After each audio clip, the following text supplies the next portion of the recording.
they're not going to be fighting each other. They've had it.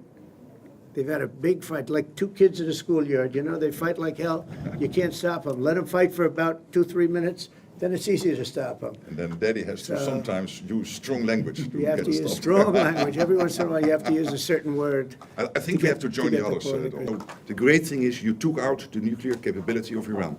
This was crucial. You did it in a way which is extremely impressive. But the signal sends to the rest of the world that this president, when it comes to it, yes, he is a man of peace, but if necessary, he is willing to use strength, the enormous strength of the American military. So I think that signal to the rest of the world, this is far beyond Iran, is extremely important. So let me also point us to that aspect of what happens. Mark Rutte, the NATO chief, who is your friend, he called you daddy earlier.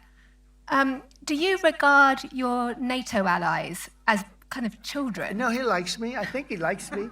If he doesn't, I'll let you know. I'll come back and I'll hit him hard, okay? No. Do you He did it very affectionate. Daddy, you're my daddy. Stuff about the intelligence.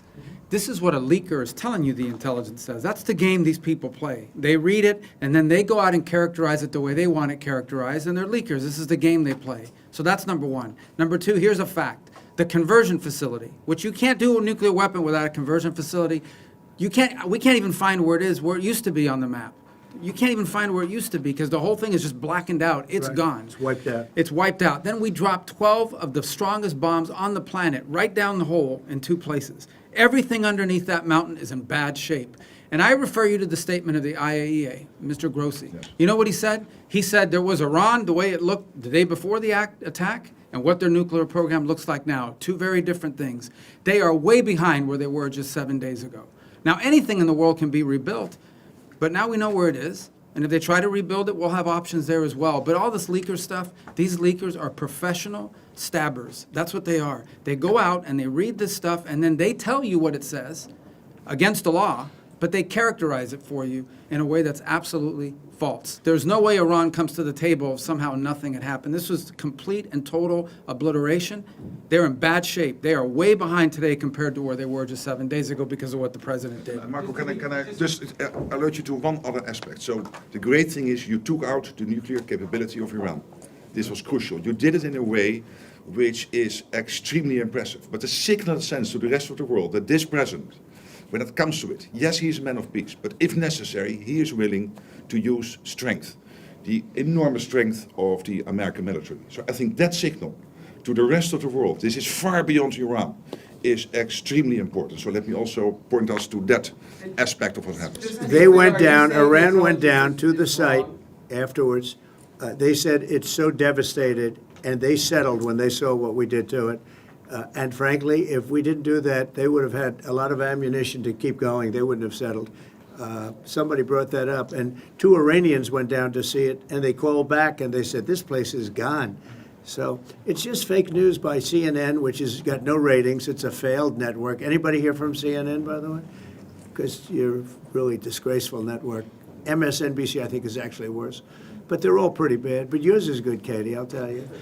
You know what Marco reminded me that he did such a nice job there.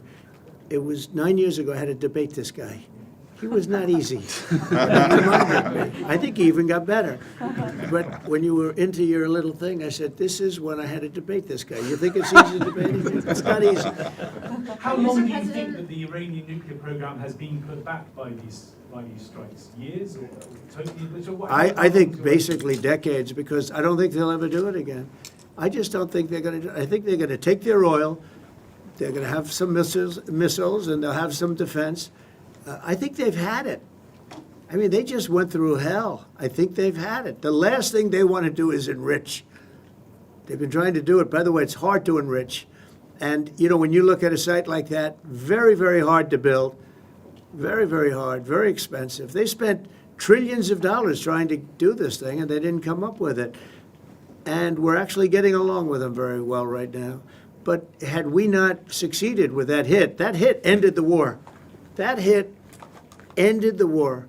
I don't want to use an example of Hiroshima. I don't want to use an example of Nagasaki. But that was essentially the same thing. That ended that war. This ended that with the war. If we didn't take that out, they'd be fighting right now. Mr. President? Yeah. If the Iranians do rebuild, would the United States... If they rebuild? Would the United States strike again? And I have also a Sure, question about Russia. but I'm not going to have to worry about that. It's gone for years. It's very tough to rebuild because the whole thing is collapsed. In other words, inside, it's all collapsed. Nobody can get in to see it because it's collapsed. You can't go in to see a room that has, 10 million tons of rock in it. And the tunnels are totally collapsed. But if they rebuild? Well, they've already looked at the tunnels. This was an unbelievable hit by genius pilots and genius people in the military, and they're not being given credit for it because we have scum that's in this group, and not all of you are. You have some great reporters, but you have scum. CNN is scum. MSDNC is scum. The New York Times is scum.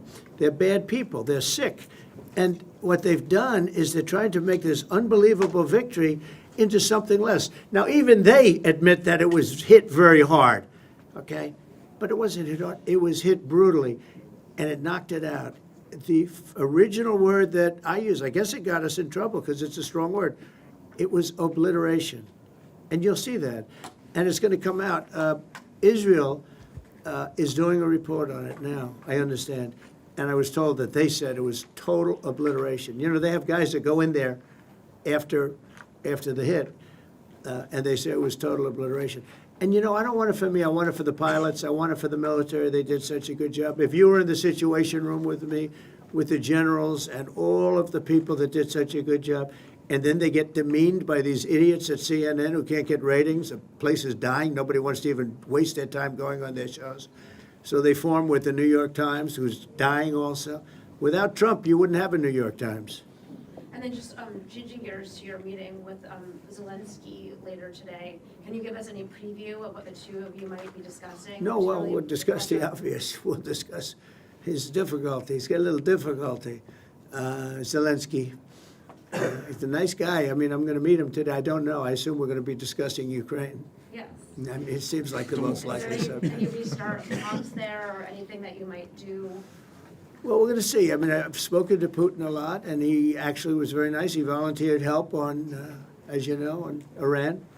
I said, no, I don't need help on Iran. I need help on Russia. Okay? I said, do me a favor. Help us on Russia, not on Iran. But he was very nice. We're going to talk about that. We're going to talk. I think progress is being made. I think great progress is being made on Gaza. I think because of this attack that we made, I think we're going to have some very good news. I was talking to Steve Witkoff, who, by the way, is terrific, and who knows more about this subject than anybody, the subject of what we were just talking about. He was on last night with Jesse and with Laura and with Sean. And boy, Susie, he has a great take on it. He just explains it so easily. He's really very knowledgeable. But he did tell me that Gaza is very close.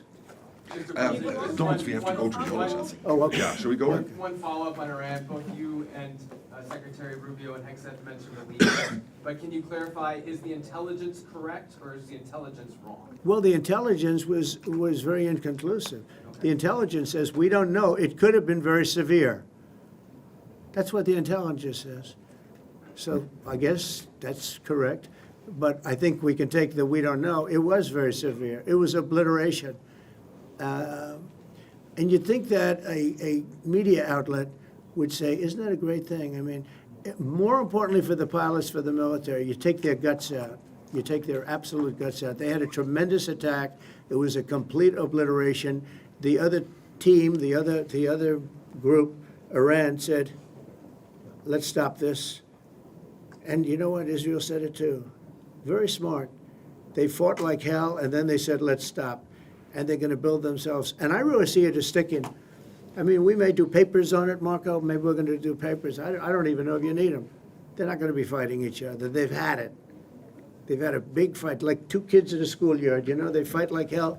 You can't stop them. Let them fight for about 2-3 minutes. Then it's easy to stop them. And then Daddy has to sometimes use strong language. You have to use strong language. Every once in a while, you have to use a certain word. I think we have to join the others. Yes, we're going to join some other group. Yes, thank you. Katie, one last question. Do you believe she's so good, that's the only reason I take her. Thank you, Mr. President. She used to be very difficult, but now she's good. Go ahead. Do you believe that this strike on the Iranian nuclear program will lead to the release of the hostages in Gaza? I think that it helped a little bit. It showed a lot of power. Yeah, I think it helped. But we're going to get separately, even before this, we were very close to making a deal on Gaza. I think this helped, yes. Mark Rutte, the NATO chief, who Mark. is your friend, he called you daddy earlier. Do you regard your NATO allies as kind of children? No, he likes me. I think he likes me. If he doesn't, I'll let you know. I'll come back and I'll hit him hard, okay? No? But do you He regard- did it very affectionate. Daddy, you're my daddy.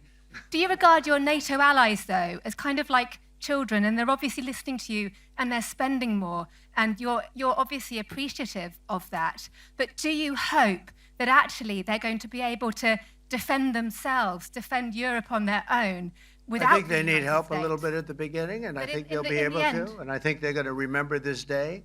And this is a big day for NATO. You know, this was a very big day. They took it. One of the gentlemen said, you know what? We've been trying to raise money raise the rate for 30 years, he said, 20 years, from almost the beginning.